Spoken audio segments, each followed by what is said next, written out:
This is section 12.7, the unit cell and the structure of crystalline solids. The main goal with this section is to understand how particles are organized together to produce this crystalline structure, and how we can relate that organization with other properties of the material, such as density. Since it's a crystalline solid, then we are talking about a repeating pattern in the arrangement of those particles, and the smallest unit that you can identify within that repeating pattern is what we call the unit cell. Now, the unit cell can also have different shapes. What shape it is depends on the atoms that you are using in that structure. Okay, here are some of the shapes that you can see for unit cells. Since you see so many here, it might feel intimidating, but however, this semester we are focusing our attention only on the cubic unit. The cubic unit is easier to picture, is easier to visualize how the atoms are organized within the cubic unit. So everything that we are going to do this semester has to do with the cubic unit.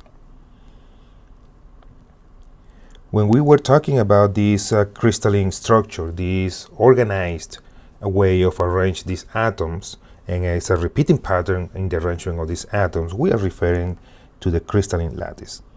Okay, specifically that repeating pattern of organization of the atoms in a crystalline solid is what we call the crystalline lattice. The lattice point is any place in that unit in which you can have an atom.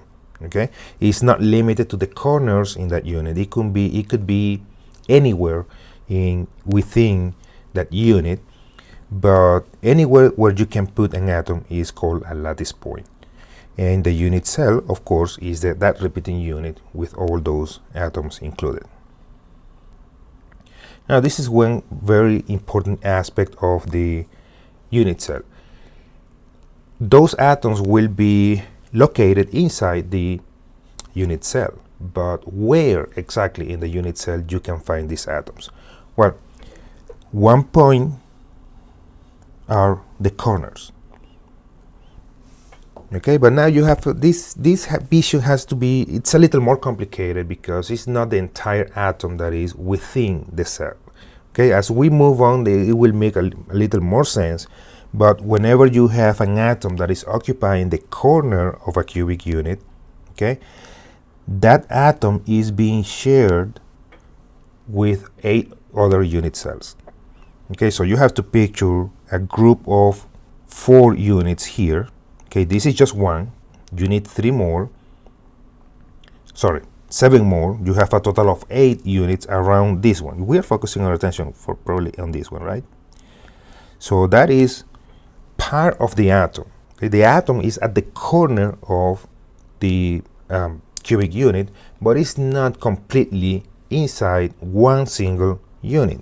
So that atom occupying the corner is being shared with 8 other unit cells. Therefore, all you are doing is dividing that atom by 8, by the number of units that is being shared with. Okay, therefore, any atom that is occupying a corner of a cubic unit is contributing with 1/8 of an atom to the unit. Okay, do not worry too much about this. As we work our way through these units, it will make more sense. Now, if they are occupying the interior of the unit, we are looking at the green one here. Okay, we are looking at this one. So that's one full atom inside the unit.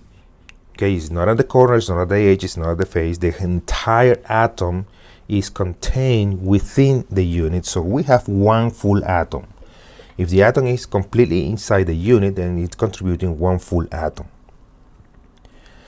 Now, the edge, we are looking here at these red balls. Okay, now these edge position, they are shared with 4 other units. Therefore, whenever you have an atom that is occupying the edge position, that atom is actually contributing with 1/4 of the atom. Remember, you are just, depending on the position, you are dividing the atom. The contribution of the atom comes by dividing the atom by the number of units that you are sharing the atom with. So in the H position, if you have 4 unit cells sharing the atom, then it's 1/4 of an atom contributing to that particular unit. Now the other one, the phase position, we are looking at this one. This is a phase position.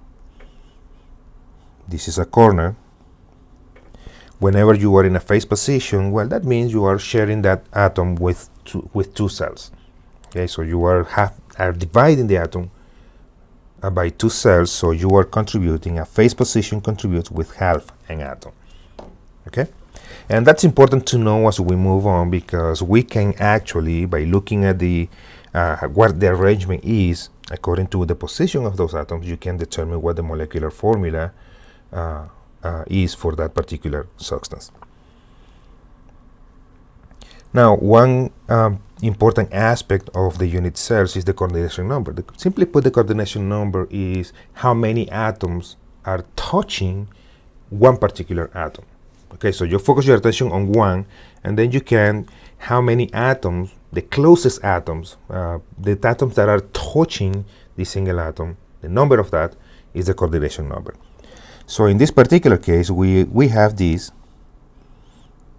Yeah, let's highlight it. We are looking at the one here in the middle, and then you notice that there are 6 atoms that are the closest to one. So the closest to that atom are basically touching that atom, and that number represents the coordination number for the unit. Okay, now we have 3 different units that we're going to be discussing. The first one is the simple cubic unit. Usually we represent this by saying SC. Okay, simple cubic unit, abbreviated SC. Okay, that's the simplest way in which you can arrange the atoms in a crystalline structure. Basically, you are putting atoms right on top of each other. That's what you're doing there. Nothing else to look at. Okay, so these are 3 different ways in which we can see the simple unit. This is a single unit. This is another single unit, and here we have a total of 8 units. And we need to see the 8 units because now we are going to look at this atom here in the center, and then basically we're going to count how many atoms, what are the closest atoms to that one. So we have one there, we have another one here, another, and another, and another. And when you count how many you have close to that unit, you end up with 6. Okay, well, guess what? This is your coordination number. 6 atoms around each other atom. Okay, since it's a repeating pattern, whenever you find out that the coordination number is 6, every single atom that you have in that structure will be surrounded by 6 other atoms. That's basically the meaning that we are looking for here. So this is the simple cubic unit. The next one is the body center unit, and there is a coordination number of 8. Okay, so again, this is a single unit. This is also a single unit, and here we have again 8 units. Okay, that shows pretty much what the arrangement is. So we have 8 atoms occupying the corners of the cubic unit, and we have 1 atom inside the unit. Okay, so one way that we describe this is that inside the unit, remember, you see 8 atoms occupying the corners. That doesn't mean that you have 8 atoms inside the cell. Remember, each one of those positions contribute to 1/8 of an atom. So from the corner, you have 8 atoms contributing 1/8 of an atom, and that's equal to 1 atom inside the unit cell coming from the corner. And from the interior, you have one atom. Okay, if the atom is inside the unit, that full atom is contributing to the cause, if you will. So inside the unit, in a body center unit, you have a total of 2 atoms. One coming from the corners and one coming from the inside of the unit. The coordination number, probably is easier to look at this unit. If we focus here on the purple one, purple or pink depending on your eye, okay, this one over here, there are 1, 2, 3, 4, 5, 6, 7. There is 1 in the back there. So there are 8 atoms touching that pink atom in the center. That's why your coordination number is equal to 8. Okay? For a face center cubic unit, oh, by the way, the body center unit, we abbreviate that as BCC, body center cubic unit. The next one that we are interested in is the face center cubic unit, normally represented as FCC. Okay, and this is a little more complex. This is a little more difficult to picture what's going on in terms of coordination number. Okay, but let's do the best we can. So if we focus our attention on this one, on that yellow atom, that yellow atom is in the face of the cubic unit. Okay, this is in the face, right? And we have atoms in the corner. So basically what we are seeing here is that we have atoms face and corner, right? But we want to know what the coordination number is here. So we are focusing our attention on that one right there in the face. And if you count the numbers that are in direct contact with this atom, then you have 1. We are looking at the yellow ones that are in the back, 2, 3, and 4. Then you count the blue ones, 5, 6, 7, and 8. And then this is kind of difficult to picture, but imagine 4 more yellow atoms that we are going coming on the top. Okay, so let's put it this way. There will be, now let's use a different color here. There would be 1 atom coming in this position. Remember, this is on top. Another atom coming in this position, and another atom in this position, and 1 last in this position. So you are adding 4 more atoms that will be in contact with the atom in question. Okay, so you have 4 more. So we had 8 initially, we added 4 more. You end up with a coordination number of 12. Okay, in a face center cubic unit, every single atom is surrounded by 12 other atoms. Okay, now we have face center atoms, right? There are 6 faces in a cube, so there are 6 atoms in the faces of this cube. Okay, now the contribution of a face atom is 1/2 of the atom. So inside the cubic cell, you will have 3 atoms coming from the face. We have 8 atoms in the corner, each one contributed with 1/8 of the atom. So we have 1 atom. So 3 atoms coming from the face, 1 atom coming from the corner. In a face center cubic unit, you have a total of 4 atoms inside the unit. Okay? So we've been saying, okay, we have the number of atoms in the unit cell. That's an important feature of the cubic unit. The coordination number, how many atoms you have around each single atom within that crystalline structure. Now the packing efficiency.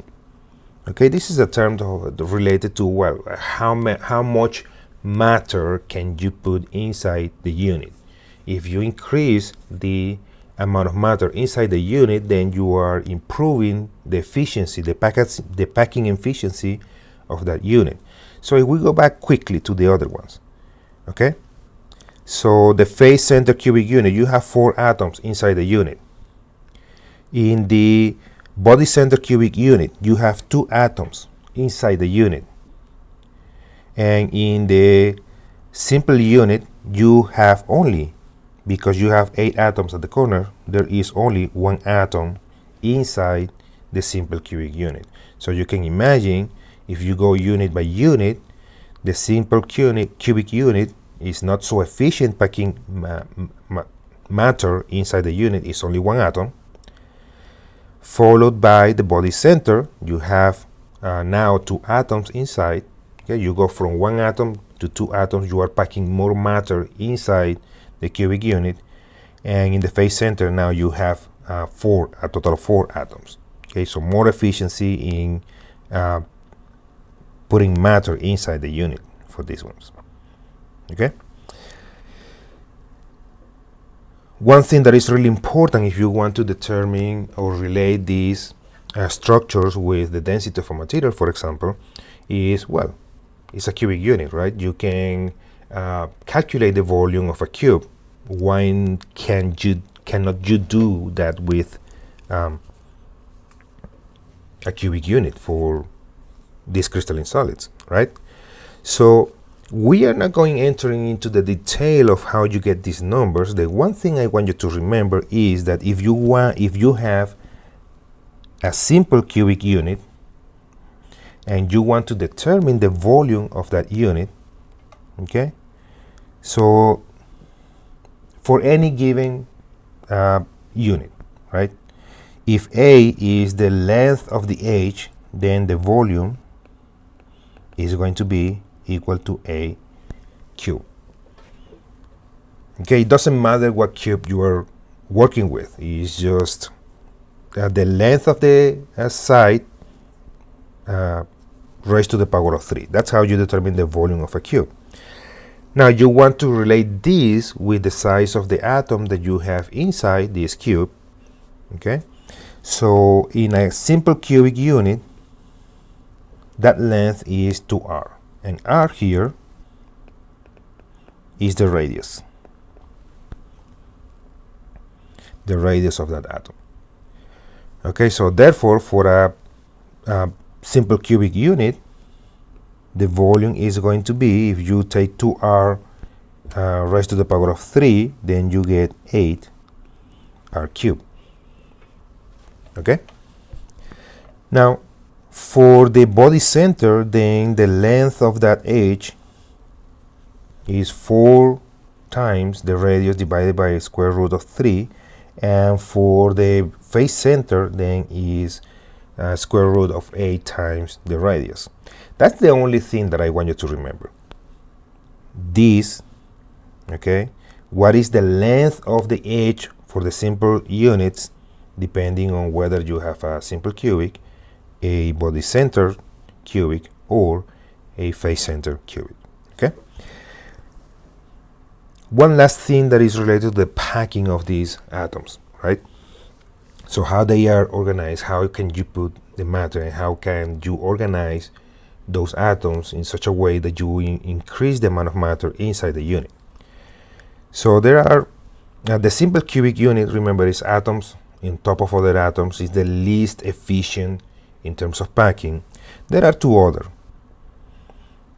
okay, and they look pretty much the same, but first thing that I want you to look at here is that there are 3 layers.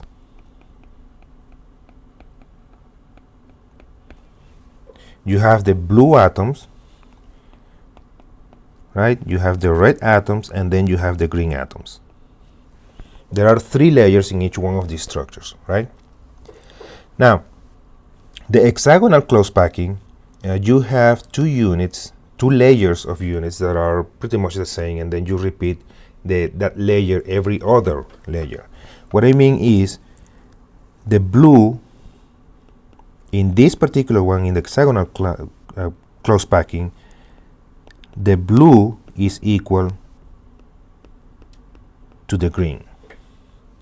So if we look at this atom, for example, the green one, okay, there is a blue one right below that green atom. You cannot see it because the green one is blocking the view from that atom, but there is one blue below. It's below the red ones though, okay, but it's right in terms of a position, vertical position if you will. There is a blue atom below that green atom in the hexagonal close packing. Okay, one thing that I want you to notice on this one is that, well, you can sort of see through these layers. Okay, in a way you can see through these layers. Let's keep that in mind for a moment. Let's move to the cubic close packing. In the cubic close packing, we still have the three layers. You have the blue, the red, and the green. But if you look at the green here, well, if you keep going down, the only thing that is going to be below that green is another green. So the hexagonal packing is two layers repeating. Okay, in terms of position, in the cubic close packing, you have three layers that are repeating.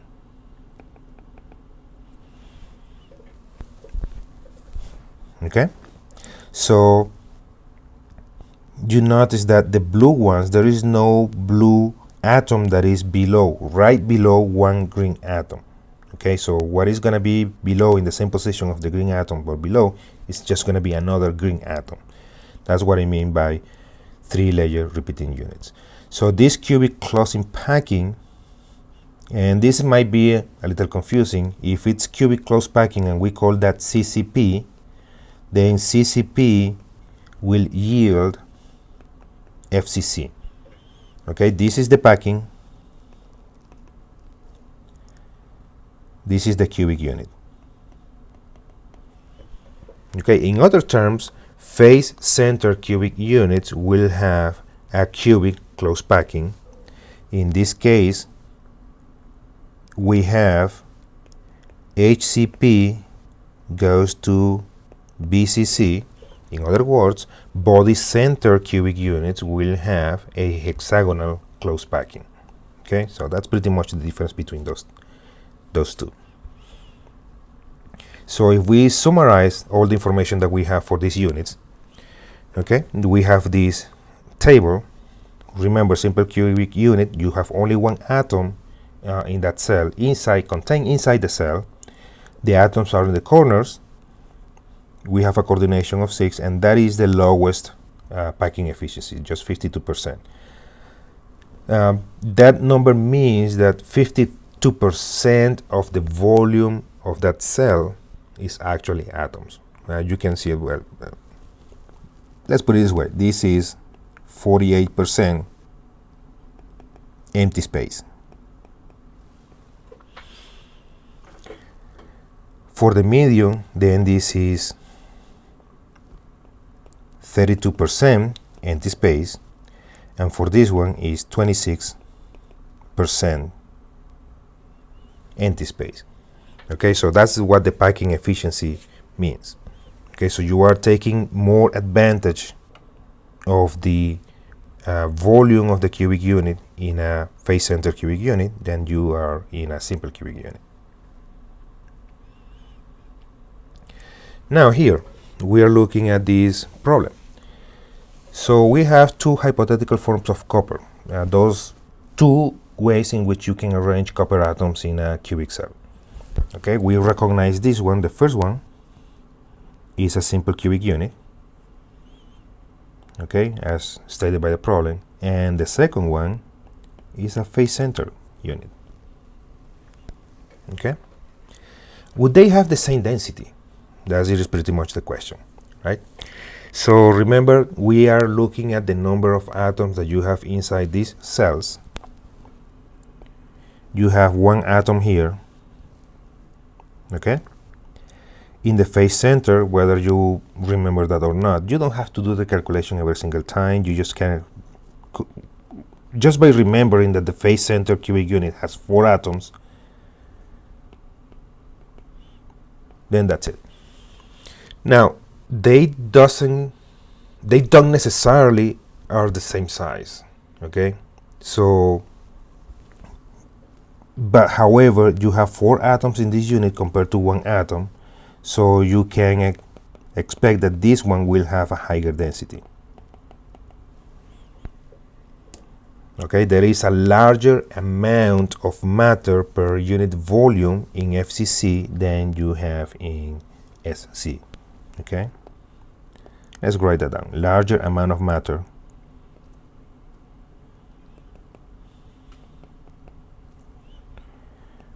per volume in FCC. Okay, that's why you will have a higher density in that if the copper atoms are arranged in that way. Now let's extend this. If you have copper and has an atomic radius of 128, then let's calculate the densities. Let's see if we were right regarding whether that the FCC will have a higher density. So basically it's the same question. The first one was qualitative. Now this one is quantitatively. We are going to determine what are the densities of these units. So the first one is the simple cubic, right? So if we remember, density is equal to mass over volume. Therefore, let's rewrite this way. The density of the cell, which is going to be the same density as the material, is going to be equal to the mass of the cell divided by the volume of the cell. Now, what is the mass of the cell? So inside here you have 1 atom, right?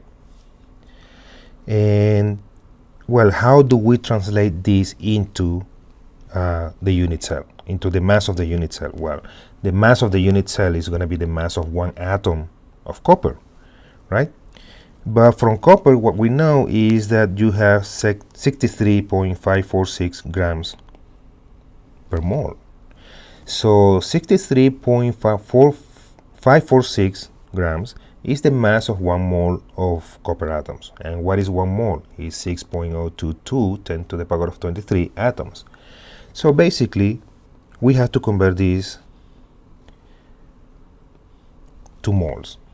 Okay, 1 mole is 6.022 10 to the power of 23 atoms. Therefore, if we do this, 1 atom times 1 mole, 6.022 10 to the 23 atoms. Well, that's the number of moles that 1 atom represent. If you multiply that by 63.546 grams, that's the mass of 1 mole.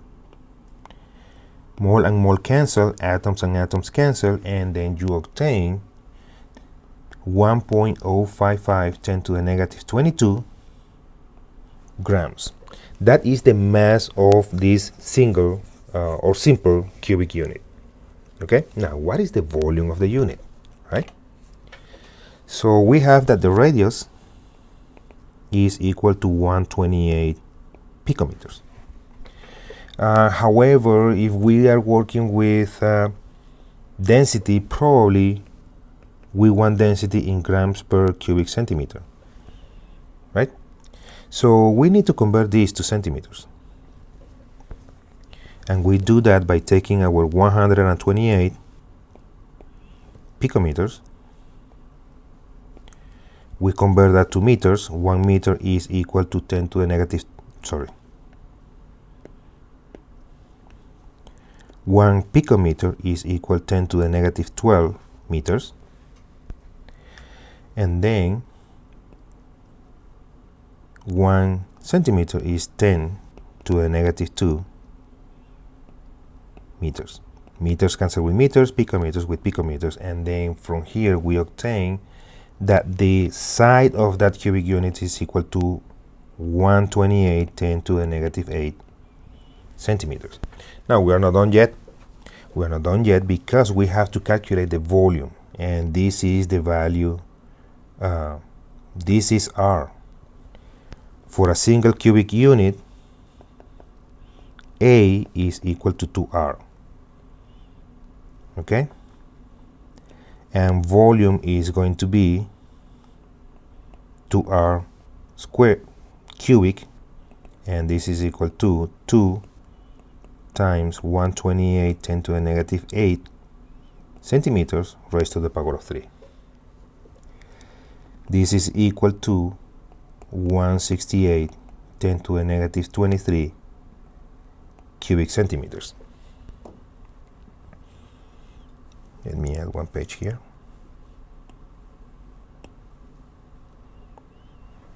Okay, so we have that the mass of the simple unit is equal to 1055 10 to the negative 22 grams. We have that the volume of the single cubic is equal to 168 10 to the negative 23 cubic centimeters. Therefore, the density is equal to 1055 10 to the negative 22 divided by 168 10 to the negative 23.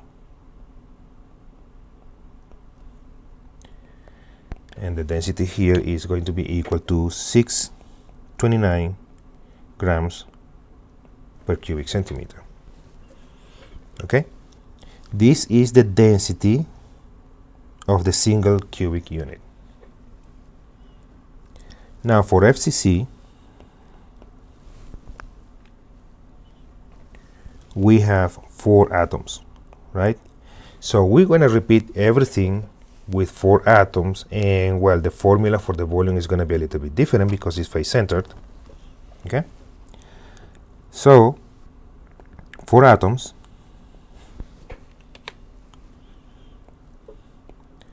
times 1 mole divided by Avogadro's number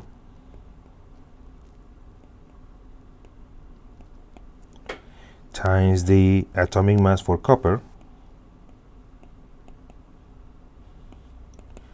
This is equal 4.221 10 to the negative 22 grams.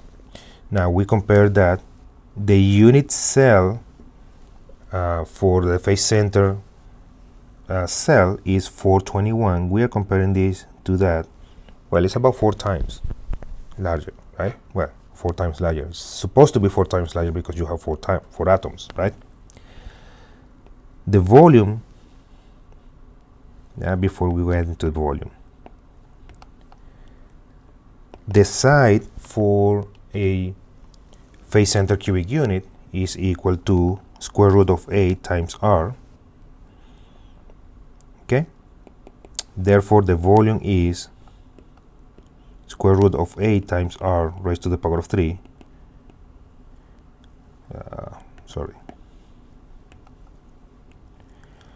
So we have square root of 8 times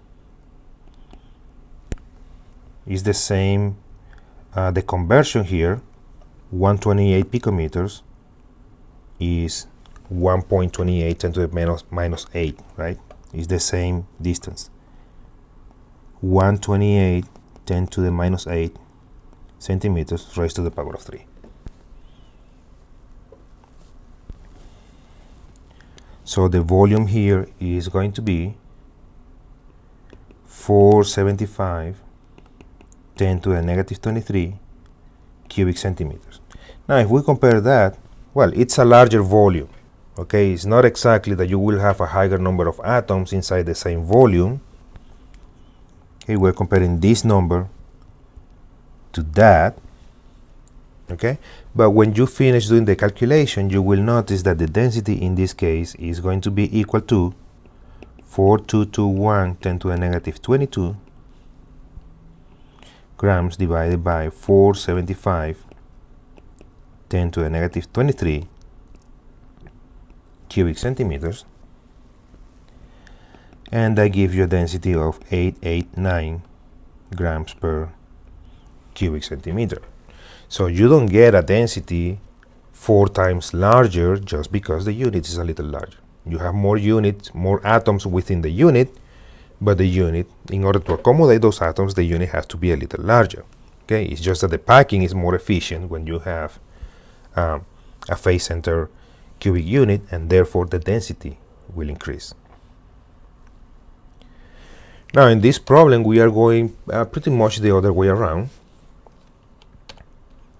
Okay, so we want to know what the radius of baryum is in picometers, and in this case we have a body center unit. Body center unit means you have two atoms within the unit, and the density is 359 grams per cubic centimeter, right? So if we begin with what the mass of the unit is, well, you will start with those two atoms, right? So 2 atoms times 1 mole, 6022 10 to the 23 atoms. Now in this case is barium, what we are working with, and the atomic mass for barium is 137.33 per mole. Here you obtain that cubic unit has a mass of 4561 10 to the power of minus 22 grams. Okay, so that's the first step. Now we have, if density is mass over volume, you have the density, you have the mass, now we solve for volume, right? So volume is equal to mass divided by density. So pretty much what we are doing here is taking the mass, 4561 10 to the minus 22 grams, times 1 cubic centimeter divided by 359 grams. So we are dividing by the density, and what we obtain here is 127 10 to the minus 22 cubic centimeters. Now this is the volume of the unit. Okay, let's put it in unit volume. Okay, now if volume is equal to A raised to the power of 3, and remember A is the h length of that unit cubic unit, we remember that for a body center unit, okay, A is equal to 4 times the radius divided by square root of 3. So here volume is 4r cubed. If you raise,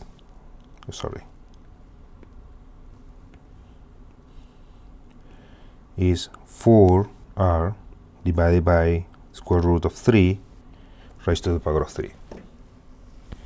So we have the volume. Now we have to solve for radius. Okay, so one way to do this is, well, we have the volume, right? So A is equal to the cubic root of the volume. Is going to be the cubic root of 127 10 to the minus 22 cubic centimeters, and this is equal to 503 10 to the power of 8 centimeters. This is the length of the h in the unit cube. Okay, so if we convert this, I mean, we can do it in picometers, so we can keep going, but let's say we convert this to picometers. 503 10 to the negative 8 centimeters.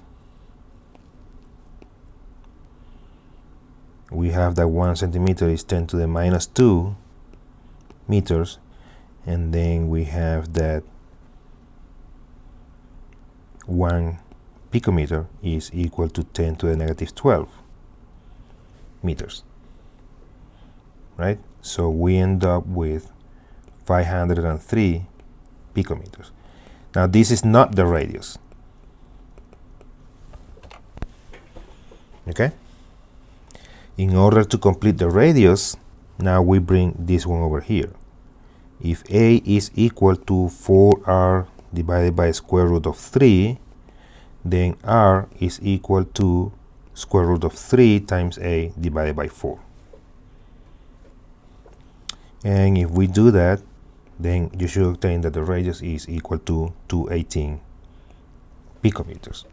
So I can't stress enough how much practice you need to do with this, because that is the most complicated calculation that you are going to do so far in the class. Okay? So because there are way too many details involved in doing this calculation. Now, ionic solids. Well, ionic solids will have alternating ions, right? And it depends on the it's controlled by the charge and the formula for that particular ion. But the thing here is that when you have these ionic solids, you have a repeating pattern of those ions. Now, within the cell, you will not have just one type of atom. You will have multiple types of atoms depending on the structure of that particular substance. So if we look at the structures of sodium and cesium chloride, okay,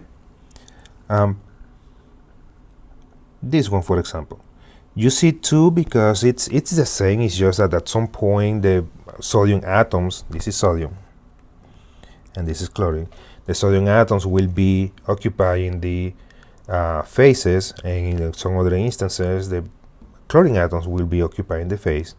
But let's do this exercise. Let's identify what we can see here.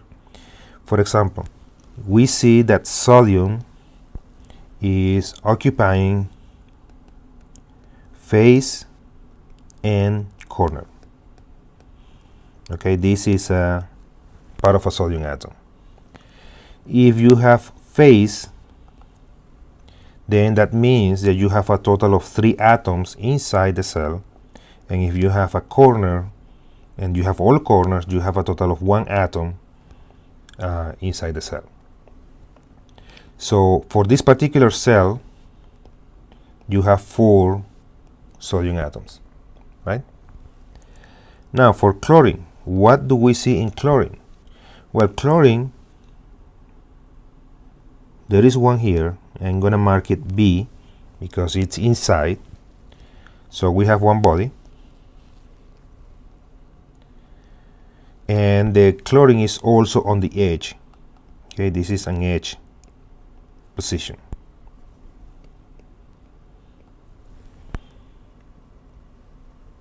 Okay, now body, let's put it down here. Body is 1 atom. Now edge is a little more complicated because, let me erase everything now. If you look at the edge, you have 1, 2, 3, 4. You have 5, 6, 7, 8, 9, and the ones that you don't see behind. Okay, but if you look at the cubic unit, let's draw the cubic unit now. How many edges you have in the cubic unit? Let's count them. 1, 2, 3, 4, those are on top. 5, 6, 7, 8, those are at the bottom. Then 9, 10, 11, and 12. Those are the vertical ones. So you have a total of 12 edges. In the edge, you have 12 points, each one contributing 1/4. Therefore, you have a total of 3 atoms coming from the edge.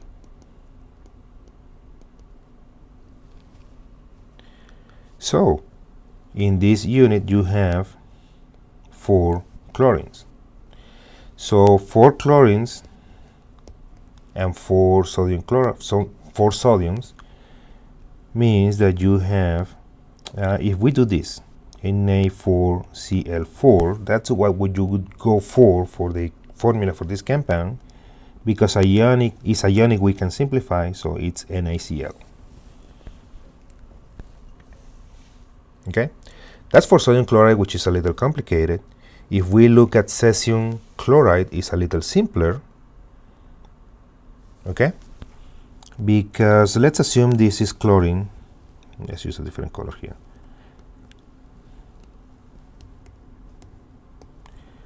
This is chlorine and this is cesium. Doesn't really matter which one you pick. Okay, chlorine is body and just body, so it's equal to 1.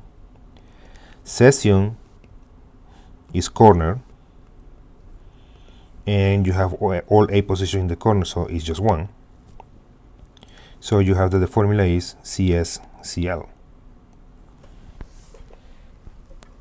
Okay, so that is for cesium chloride, that is for sodium chloride. Okay, you may say, well, these formulas are kind of easy. Let's do something more complicated then. What is the chemical formula for calcium titanate? And here these are oxygens. The calcium are here in the corners.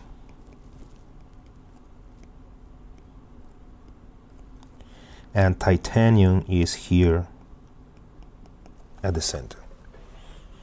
Okay, so we do our sort of inventory, right?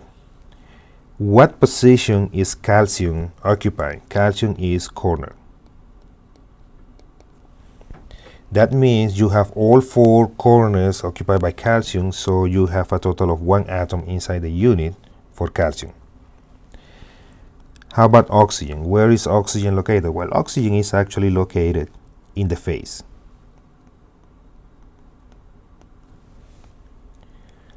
And how many you have? You have 1, let's change color, 1, 2, 3, 4, 5, and 6 oxygens. Okay? 6 divided by 2, because each phase position contributes 1/2, it means you have a 3. You have 3 oxygens here. And titanium is body, is inside the cubic unit, and as such you have 1 atom of titanium. So if we summarize this, calcium is 1, oxygen is 3, and titanium is 1, then the formula is CaTiO3.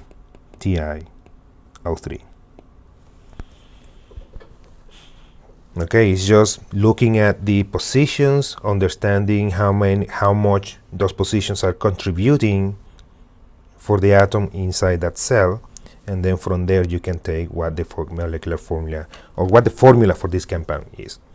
Okay,